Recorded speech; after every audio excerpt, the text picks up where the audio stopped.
kadagatan.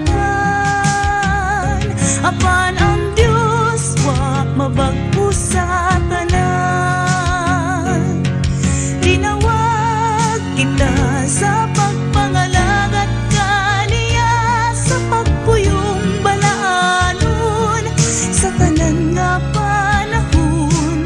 Ang mga himaya igahalad lamang gyud kaniya, ug kanunay atong pagadaygon siya.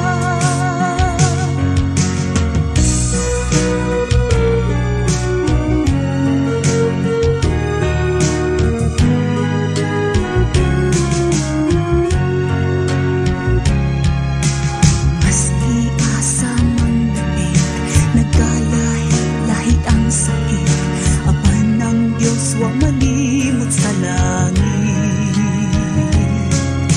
Kinabuhi nagkapait, kalisdanan nagahapit, dawlati ko kini nga misakit.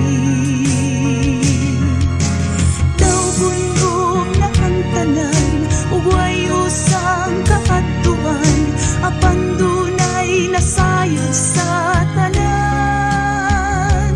Kay ang Dios may katuyuan sa tanan.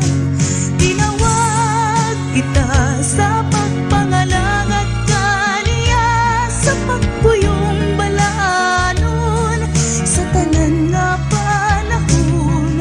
Ang mga himaya igahalad lamang gyud kaniya, ug kanunay atong pagadaygon siya.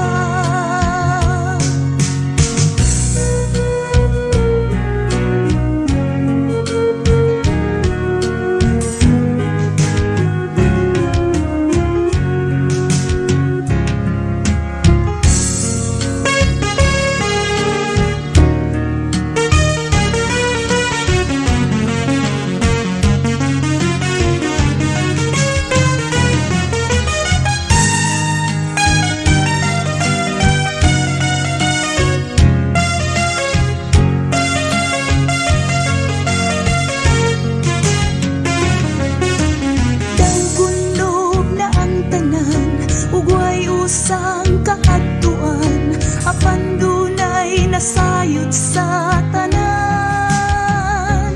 Kay ang Dios may katuyuan sa tanan.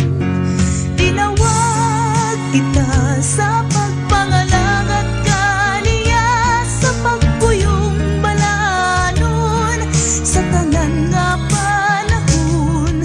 Ang mga himaya igahalad lamang gyud kaniya, ug kanunay atong pagadaygon siya.